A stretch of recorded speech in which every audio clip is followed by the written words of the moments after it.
You're listening to the Technology for Mindfulness podcast, episode 15, hosted by me, Robert Plotkin. Today I'm going to be speaking with Bill Davidow, the author of Overconnected, The Promise and Threat of the Internet. Bill is a partner at Moore Davidow Ventures, a venture capital firm, and has been a high-tech industry executive and a venture investor for more than 30 years. He also sits on the foundation board of the University of California at San Francisco and on the board of the California Nature Conservancy. In today's interview, Bill talks about what it means to be overconnected, the problems caused by overconnection, and what we can do to cut back on connectivity in order to restore balance to our politics, economies, and personal lives. We're extremely pleased to welcome Bill Davidow to the Technology for Mindfulness podcast.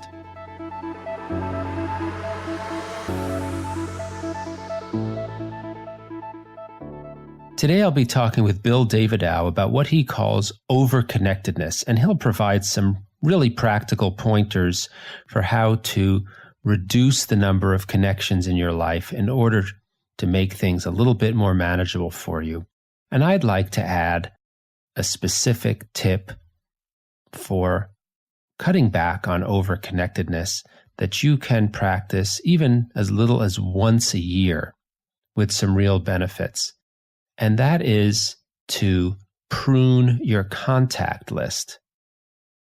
That might mean your friends in Facebook, might mean your connections in LinkedIn or other social media. It might be your contacts in Outlook or whatever other contact software you use. All of us are adding people to these lists all the time. The software, and particularly social media sites, are designed to encourage us to add people, to friend people. And although they allow us to remove people from our set of contacts, they don't make it particularly easy. They generally don't encourage us to do it. And as a result, we have to make an extra effort to remove people from our contact lists. Now, first, let me ask you, have you ever done this? I would bet that some of you have only ever added people as friends to Facebook or connections in LinkedIn and have never removed anyone ever. I'm not saying that to criticize you. I'm just saying it to point out that we all have this tendency, in part because the software tends to be designed to make it so easy to add people and to encourage us to add people. And as I said, makes it hard to remove them. So there's nothing wrong with any of us for not removing people. But when we realize that there is some real benefit to cutting back, it may seem strange that we don't do it. And if you are still wondering what the benefit might possibly be, it may be that that's because we've only been really told about how great it is to always be connected to more and more people.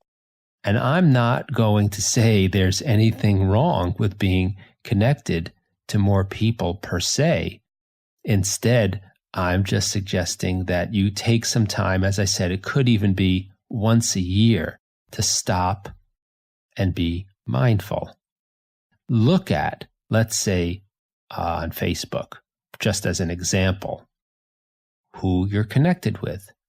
Now, sometimes people do talk about removing friends for very practical reasons, like privacy, or because someone's become a real enemy and perhaps you're afraid of what they might do to you, or you don't want them knowing personal things about you. Those are perfectly fine reasons for removing people. I'm suggesting this really for the mindfulness, stress reduction type of benefits that it can provide. For example, the more people you have amongst your friends in Facebook, the more information you will see from all of those people in Facebook, the easier it will be for all of them to communicate with.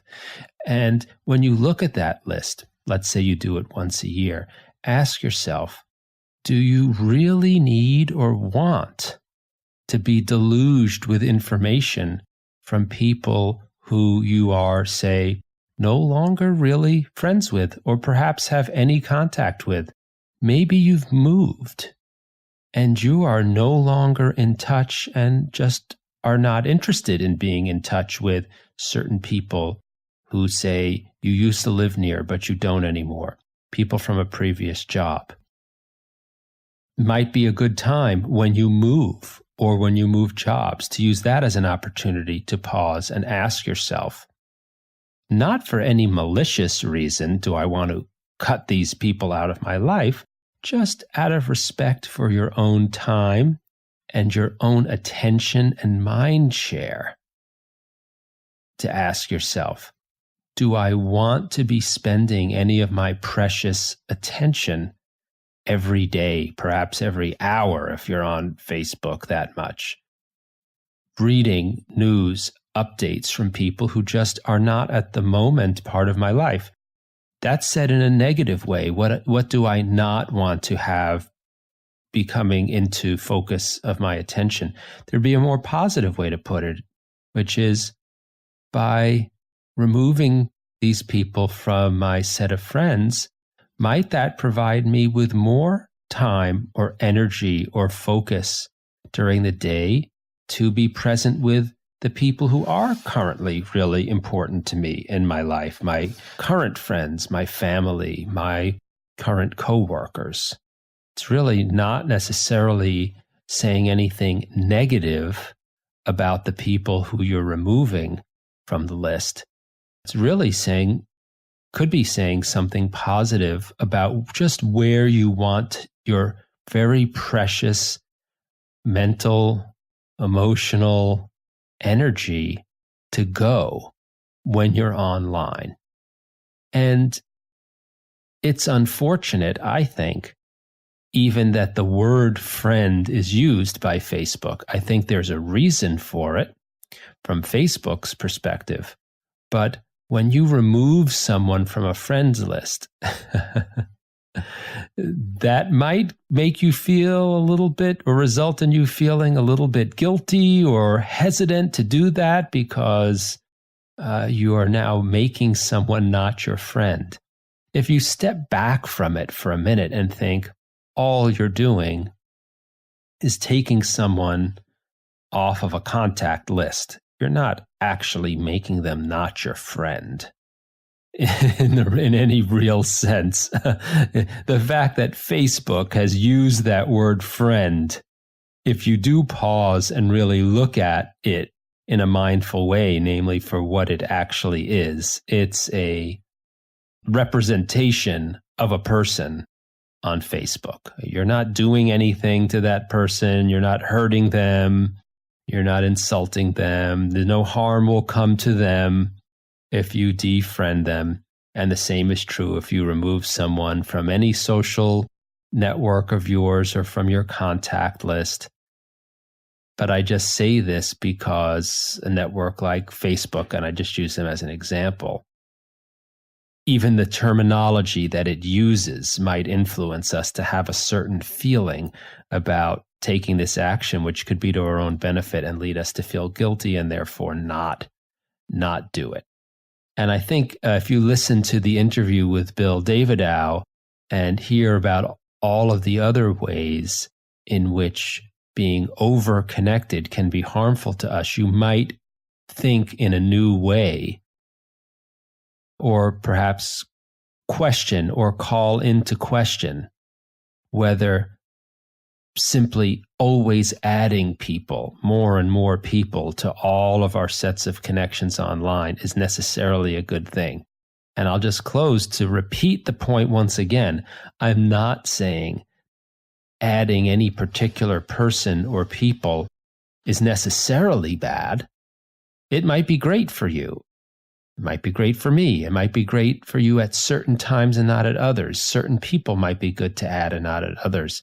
The real point of this tip is merely to pause and look at your list so that you can make a mindful or conscious, thoughtful decision about who should be on and who should be off, and not merely automatically stay always in the habit of always adding and never removing people from your connections without giving any thought to the implications of that for the draw on your attention and your mind that results from a never-ending, increasing set of connections online.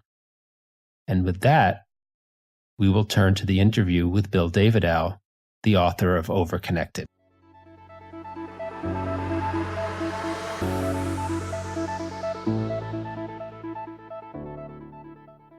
Hi, Bill, and welcome to the Technology for Mindfulness podcast.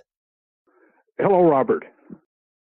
I'd like to start out by talking about your book, Overconnected, which had the subtitle, The Promise and Threat of the Internet. I mean, most of us are familiar with the promise of the Internet. I'm wondering if you can tell us a little bit about what you meant by the term overconnected, and then we can start to talk about the threats that an overconnected Internet poses to us. Well, I'm an engineer, and in engineering, we talk about something called positive feedback, which is very different than petting your dog and making its tail wag. When an engineer talks about positive feedback, he's talking about processes where change adds to change. And so market crazes, housing booms, and things like this are positive feedback processes where people think the price of a house or housing is going up, so they rush in and buy before the prices go up, which creates a lot of demand, which causes price to go up further, which creates more demand as people rush in to buy, and then suddenly the prices get too high and you have a housing bust. And what I was observing about the internet and connectivity is that when you increase the number of connections and when you strengthen them, you create a lot of what is called gain in the system, which creates very virulent positive feedback processes. And those positive feedback processes drive things to extreme. And when things get to extreme, you get housing bubbles, you get financial crises, you get things like that. And so in the book, I was talking about derivatives, which are financial instruments that are essentially a form of financial insurance. And in the year 2000, the notional value of all the derivatives, over-the-counter derivatives outstanding was $60 trillion, which was about equal to the economic output of the world. By 2007, the notional value of those financial instruments was over $600 trillion. It was the interconnectivity that we had that enabled all this trading and things like this to go on. And those derivatives played a very fundamental role in the financial collapse that happened in 2008.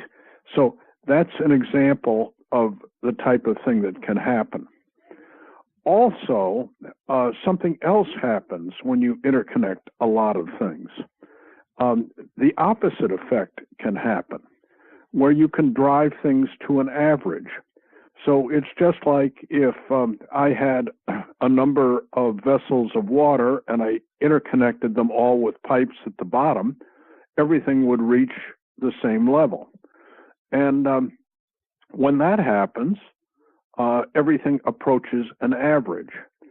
And one of the things that we never talked about openly with the American public was the averaging effect of world trade. So if you connect everything strongly, things tend to converge on an average. And what happens is that the wages in countries that are below the average tend to go up, and the wages in countries that are above the average tend to feel a lot of pressure to come down. And so that as we interconnected things in world trade, things began to approach the average, and that has created a lot of anger about world trade and open markets. And these were things that we didn't talk about openly when we talked about world trade. It's interesting because this idea that there can be such a thing as being too connected is contrary to a pretty common belief, at least in connection with the internet. And that common belief, I think, is that the more connection, the better. And I think there are some people who would say, well, you might have a point about housing markets or finance or wages, but on the internet, where the exchange is in ideas, the more connection, the more openness, the more people on there exchanging ideas, the better. And if there's a problem, the solution is even more connectedness. I wonder what you have to say to that. Well, how are you enjoying email? Not very much. All right. So that is a typical example of connection that is out of control. What we did was we underpriced email. And as a result of underpricing email, we made it possible to externalize costs. So by that I mean, we made it very easy for people to pursue you and make you spend your time on their annoyances. And because there was a return to them, because it was of zero cost for them to interrupt you constantly. So we have the fact, I think it is, that the average person spends, I think it is 17 hours a week dealing with email. And I figured that the average person, the cost of doing that and getting rid of junk email came to, if you valued the person's time at $50 an hour, to $1.50 per junk email. And so think about that. Somebody gets to send you an email for a fraction of a penny and gets you to spend an hour and a half of your time on that endeavor. So that these things if you do not consider externalities, you can arrive at the conclusion that the more communication, the better, because you say, well, there are benefits to it. But you've got to be willing to look at the associated costs. Yeah, I mean, the sales pitch we've received for a long time from Silicon Valley and elsewhere is more connection all of the time, everywhere, right? Mobile, wireless, constant, high-speed connectivity, the better. I think for a long time, they didn't even have to make an argument to people necessarily that was good. All they had to do was let people know we're going to give you more and more of it, and people answered the call. Yeah. Well, you can look at all kinds of interesting things. Adam Gazelli's most recent book is pretty interesting, and I forget the actual title of it. It's sitting somewhere close by. But, he points out the cost of interruptions. And he it gives powerful arguments, and he's a researcher at UCSF, that there is a cost every time that you are interrupted, and that human beings don't multitask. They task switch, and that task switching times are involved in things, and this leads to all kinds of problems. One of the reasons why you shouldn't text while you drive is that it takes 1 or 2 seconds to task switch from texting to looking at the road. And at 60 miles an hour, that's 88 feet per second. So you can only afford to do task switching when your task switching time is much, much faster than the time required to respond to the environment. So that's one of the things that happens. There's also a book out by, his book is called The Distracted Mind. I found it. There's also a book out by Jean Twenge, iGen, which similarly talks about the psychological effects that the attention economy is having on people who have grown up with cell phones in terms of mental illness and things like this.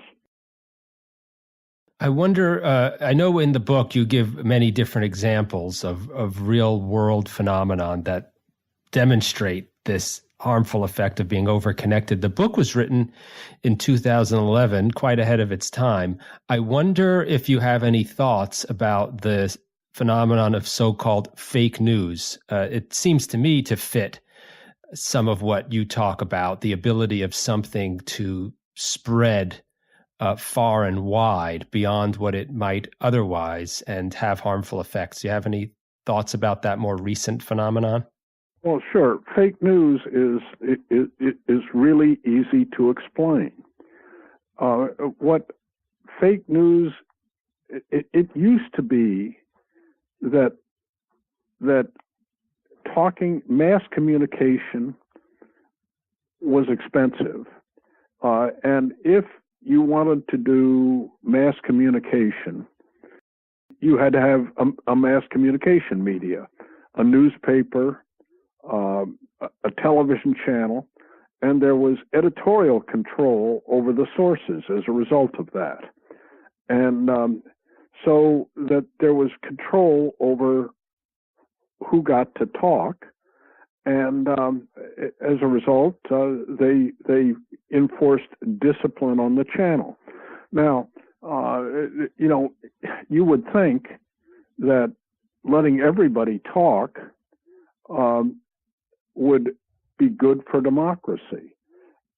Now, what we did with all these internet tools is we reduced to zero the cost of one-to-many communication. In the past, one-to-many communication was virtually impossible. If you were going to do it, I had to get interviewed on a network television show or write an op-ed for a newspaper, and I was subject to editorial control, which put handcuffs on me. So what happens is that when you reduce the cost of one-to-many communication, you empowered lots of people who had less than noble motives. And that might be 0.1% or 0.01% or 0.000%, but you have given them a voice, and they get to act irresponsibly to pursue their own aims. And that's the source of fake news. It's interesting. You mentioned earlier you're an engineer. I'm also an engineer by training, and it brings to mind the signal processing concept of dampening, right? And for those people who are listening who aren't engineers, if you yell at the top of a mountaintop, the vibrations in the air from your voice, decrease and get softer over distance. And that's one example of dampening of a signal in nature. It sounds to me like you're talking about a system in which there's no dampening, or perhaps much less than there would be in lots of other situations. Yeah. I mean, in other words, we've taken the resistance out of the system, and the assumption was that people would act responsibly. And the problem is that a large percentage of the people, the vast majority of the people, act responsibly, but what we have done is facilitated irresponsible behavior by a few, and that's what creates fake news.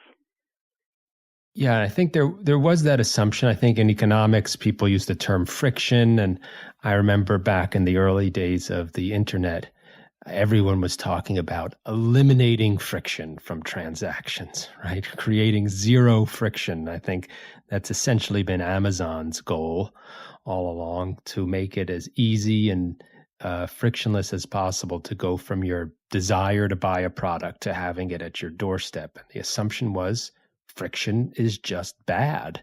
No friction would be ideal.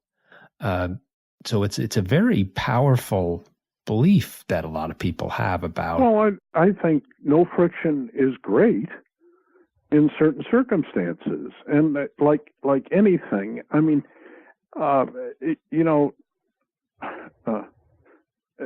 people who invented nuclear power said, the invention itself is neutral. It's the way it's used. And, the question is, in any of these things, is the way it's used. As an example, how many people look at the reply to all button and in their mind say, when I hit reply to all, I am forcing everybody on that list to do a lot of work. So the question is, do I really want to hit reply to all? And, it's like, in many cases, and I try to use that button very, very thoughtfully, because frequently somebody will send out a message to 50 people in a group and to inform them of something. And just because you've been informed of something doesn't mean that all 50 people who got that message want to read your opinion about it. So you ought to think about that when you hit reply to all. And a lot of this is individual responsibility. And I don't think people are thoughtful about what their responsibilities are. We've empowered a lot of people to do things that they never had the power to do in the past. And when you've been empowered, you have to be extremely thoughtful about how you use that power. In the past, we only had, low levels of connectivity. Now, lots of us are in situations where we can be super highly connected and we have a choice. You gave the example where you can choose to hit reply all or not.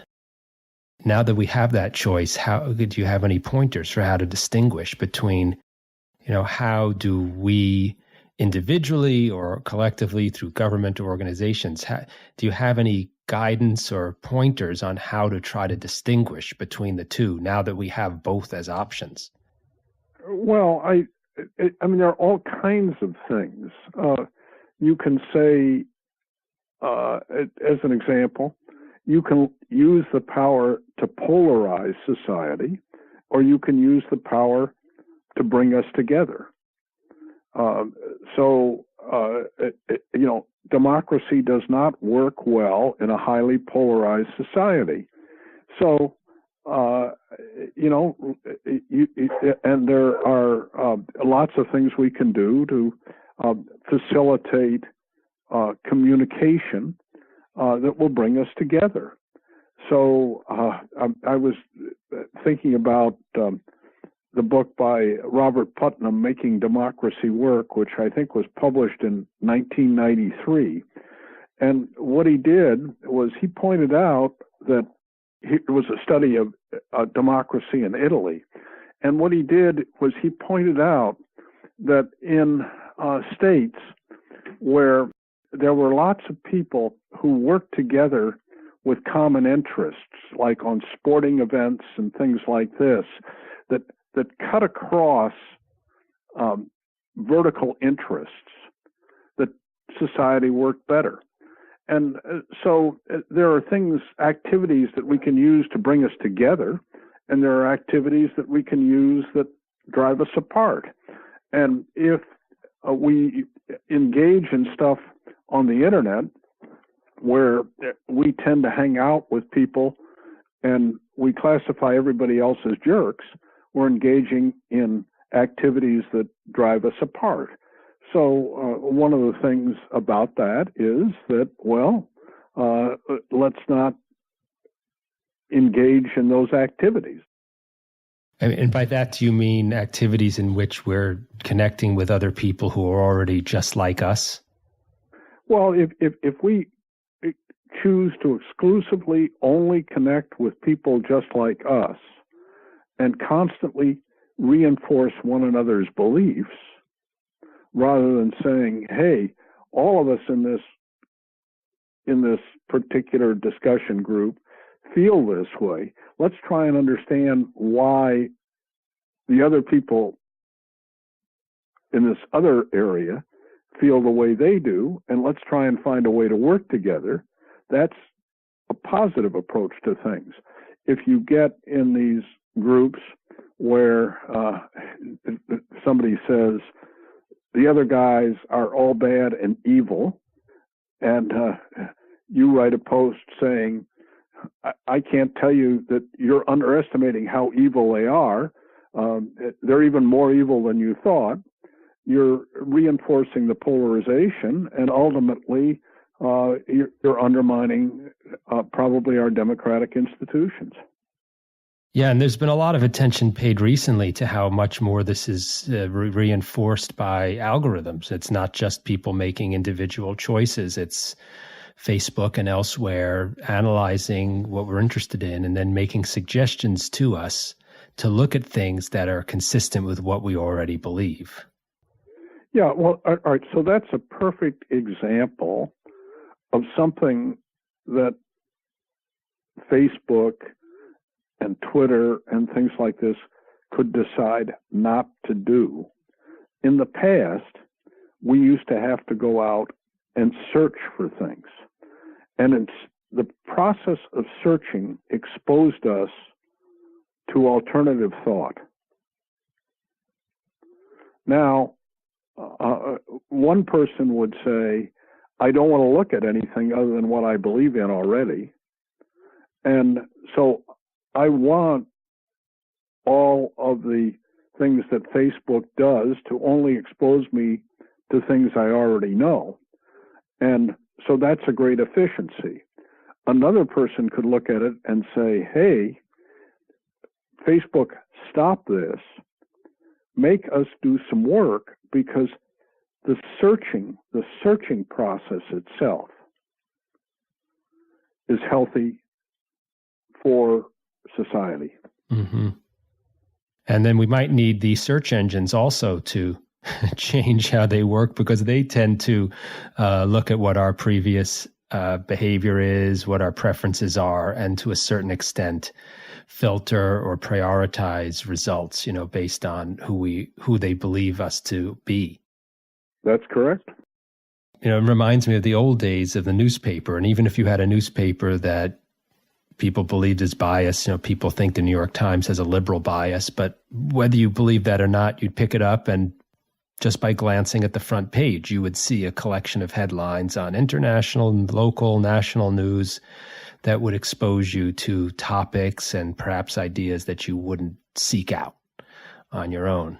Well, that's one of the benefits of I read the newspaper on an iPad, and I read the newspaper as a physical newspaper, and I find myself getting broader exposure in the physical media just because of the way I page through it. Mm-hmm. And maybe if I were better at looking at things on my iPad, I would feel the other way around. But for some reason, having that big page in front of me enables me to see a lot of things all in my visual field. And, a lot of this happens sort of for the way we were evolved. We were evolved in a physical world, and our senses, our sight, our hearing, our smell, our brain chemistry, were all evolved to respond to physical phenomena and are extremely poorly designed to respond to virtual phenomena. Mm-hmm. And we don't appreciate that. I wonder what other suggestions you might have for what people can do. You've given a few, something like the reply all, like reading something that mimics a physical medium, which I have to say, it does require some degree of patience compared to, just searching for what you're interested in. It requires some ability to tolerate looking at things that you might not find the most interesting possible. Sure. But then every now and then you do find something where you never would have seen before.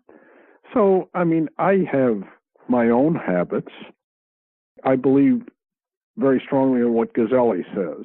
So, I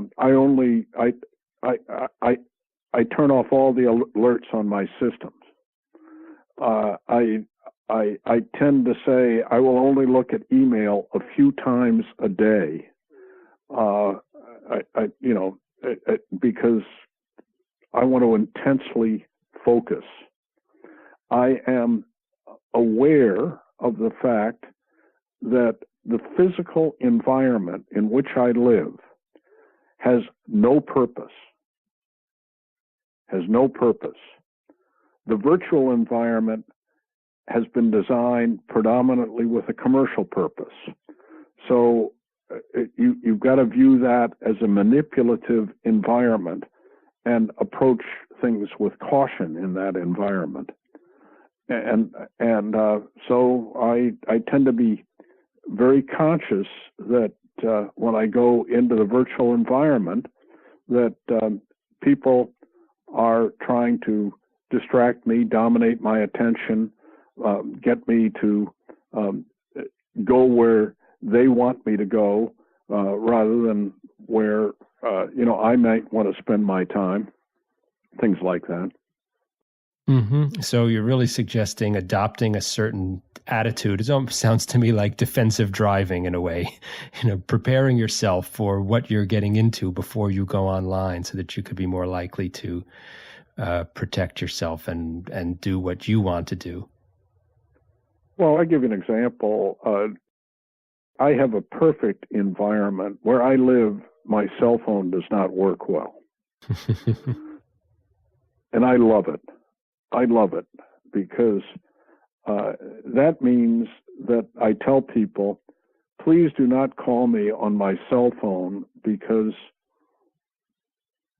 it doesn't work when I'm in the house.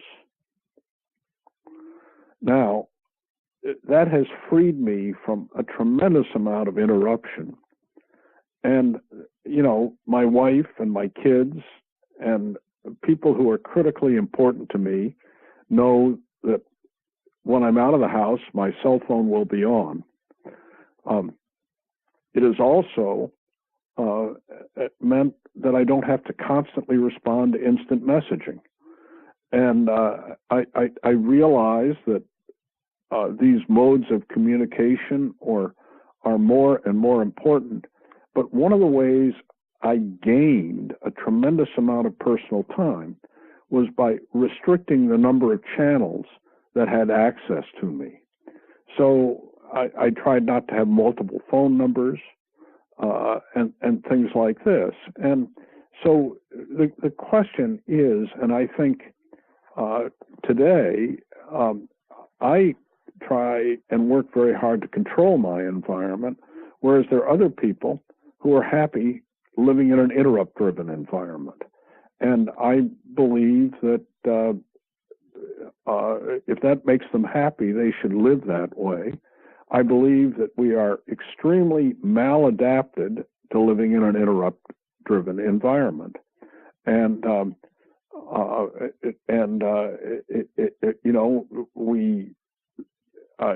long ago, when I first got a cell phone, I used to talk on the cell phone in my car. I discovered on several occasions while I was on phone conversations that I drove by freeway exits. And I thought, that's really interesting. I didn't notice that freeway exit. I wonder what else I'm not noticing when I'm talking on my cell phone. For some reason, talking on a cell phone is more distracting in a car than talking to the person who is next to you.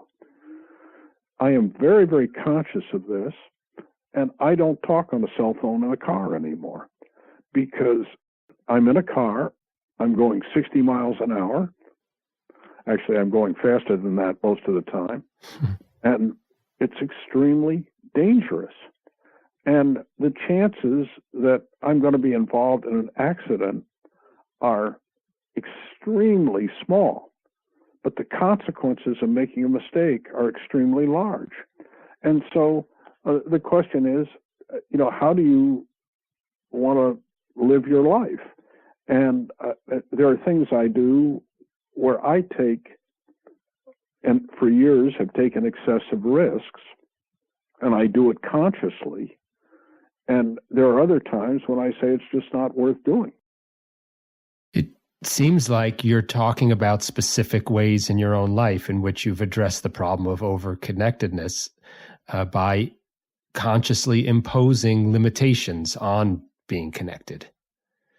Yeah, and bear in mind that I have a tremendous advantage over, I'm presuming, you and most of the people who are listening to this podcast. I'm 82 years old, and I don't have to, I don't have to be on call for my boss, and I don't have to I don't have to respond to a customer in 30 minutes or lose the order. So, I have exercised the age option to improve the quality of my life. But it really does. And I am phenomenally more productive because of it. And I think that that's a great thing for me, but I am not sure that it would work if I were, trying to climb the corporate ladder and was 30 years old. Yeah, but I think we all have something to learn from you, even if we can't implement it to the extent you have. Any amount to which we can limit what we do, even if it's a small amount, is still a benefit over the constant connectivity. So thanks for sharing those. I wrote an article on why dogs don't use the internet. And the reason for it is that a tremendous amount of what goes on the internet is manipulating your brain chemistry. The reason why you're constantly picking up your cell phone, or why you can't stop playing an e-game, is because you're constantly getting dopamine rewards. And the techniques that are used on the internet are the same techniques that are used to create gambling addiction. And when you train a dog, you use those same reward techniques in training a dog. It's called operant conditioning. So you are operant conditioned as an individual on the internet, and as a dog, you are operant conditioned when you're being trained. The dog did something very, very smart.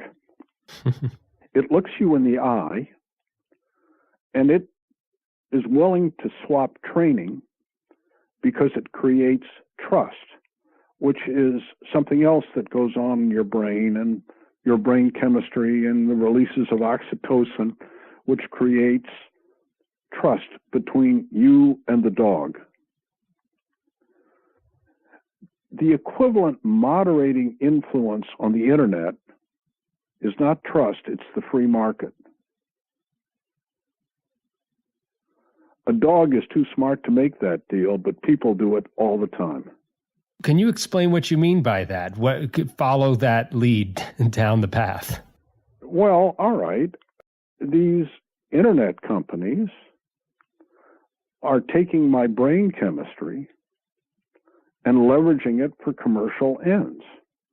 They're either using it to get a young kid to spend 40 hours a week playing games. Facebook is using that same kind of manipulation to keep you constantly updating your Facebook site and engaged with Facebook, things like that. The whole attention economy is focused on leveraging your dopamine response in your brain. It's got a commercial goal.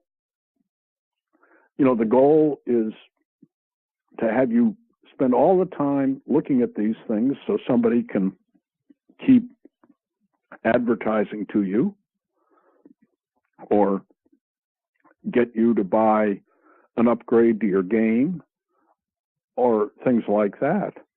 And so it's not an environment that is an environment that's designed to care for you. Your dog is creating an environment in which he or she is caring for you, and it's a trust environment. There is no trust associated with the internet, or there's very little of it. I mean, I have a great deal of actual trust in Amazon. I believe they do a wonderful job, but I view that as a commercial transaction, and I trust them to deliver on their promises. But these other institutions are not motivated by doing things that are in my personal interest. It's been quite a few years since you wrote Overconnected, and I wonder if you see any signs of hope or improvement. I did see just very recently one of the co-founders of Facebook, Sean Parker, came out with some really critical comments about Facebook, saying that the company exploits vulnerabilities in human psychology. And it was kind of a mea culpa, where he talked about the path he feels the company has gone down to take advantage of people. All the controversies over fake news seem to have put some pressure on high-tech companies to address the spread of that kind of information and do what they can to reel it back in. I wonder if you think things have gotten worse or better, perhaps in different ways, in the time since you wrote Overconnected. Well, I think they've gotten worse, and I think they can get better. And I think that the fact that there's all this debate about these things is the start of things getting better. And you start with all these new things, and people didn't see the side effects. Now we're becoming conscious of what the side effects are, and we're saying that we have to do things about it. And I believe that we have always adjusted to these technology advances by figuring out how to adapt to them. And I see no reason why we aren't going to figure out how to adapt to these. But you've got to be honest with yourself about what they are. I wonder if you as an engineer, if you have any thoughts about, even on a small scale, engineering solutions to overconnectedness. Well, there, are lots of things you can do. I mean, a simple thing is there's no reason for email to be free. Talk a little bit more about that. Yeah. Well, I mean, if somebody had to spend 10 cents to send me an email, it would cut out a lot of the junk email. It would save me a lot of time. And it would force the people who are sending the emails to act more responsibly. And in the past, it used to cost 50 cents or $1 to send me a third-class mail, and business didn't shrivel up and go away. I know other people have suggested this. Just for listeners, you're specifically talking about imposing a cost on the sender. Oh, absolutely. I'm a sender at times too, so it's going to make me pay something, but that's okay. I mean, if we really believe in the free market, and I think I'm really a valuable guy, why wouldn't I charge $5 for somebody to send me an email? And my friends in my address book could communicate with me for nothing. I mean, there are all kinds of things. If, World of Warcraft is an addictive environment, and I'm not using the name of a modern game, or if Facebook is an addictive environment, you really believe it is, well, what do we do with other addictive environments? We tax them. We tax cigarettes. Maybe we should tax connect time. There are policy things you could do, and people would scream about that. But, there are all kinds of things you can think about doing that are quite radical. Why should people be able to sell my personal information to make money from advertisers? Give me the ownership of my information, and if I own it, and then I want all these free services from Google, I can say to Google, here's a collection of my information you can sell, and give me free services. Otherwise, I'll pay you $5 a month for the rights to use Google. I mean, there are all kinds of things that could be done to change the way the virtual world works, and I suspect it would make it better. Yeah, these are all great suggestions. It seems that the first step would be for people to just even understand that there are possibilities like this, and to get up in arms about it, to take action on moving forward, on new technologies, or on policy changes or regulation or taxes. So thanks for giving us those ideas. Look, you and our predecessors evolved in a physical environment. And we spent, I'm going to say, 2 million years doing it.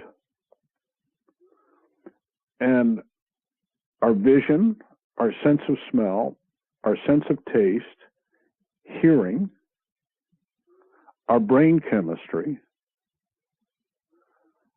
our consciousness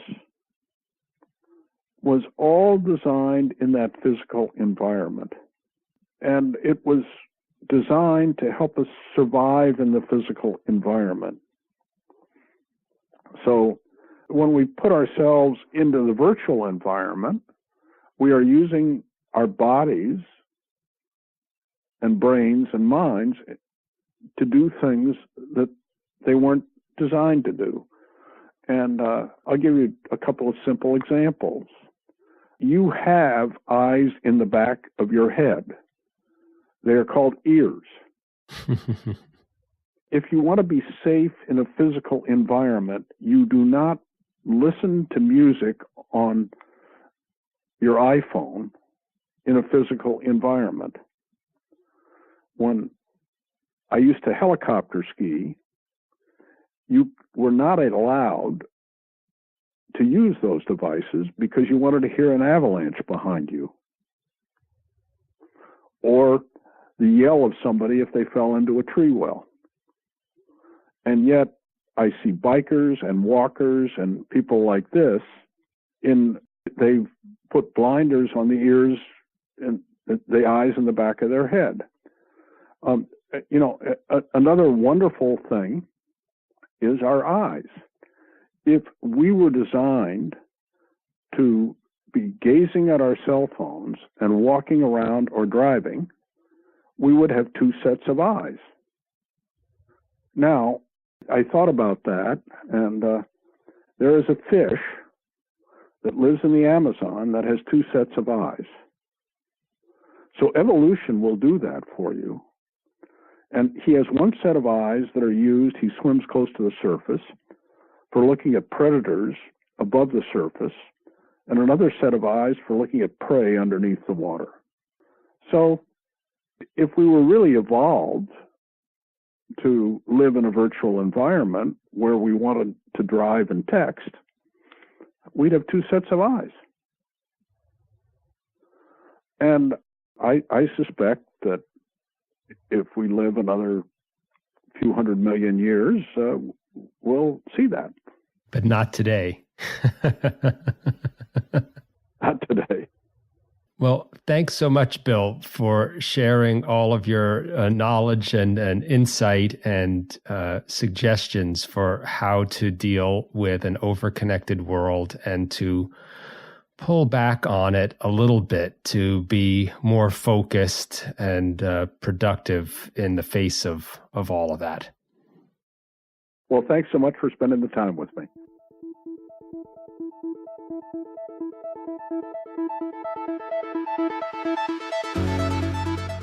Thanks for joining us for this Technology for Mindfulness podcast with me, Robert Plotkin, and today's guest, Bill Davidow, the author of Overconnected, The Promise and Threat of the Internet. If you liked today's episode, please leave us a review on iTunes and share the episode with your friends.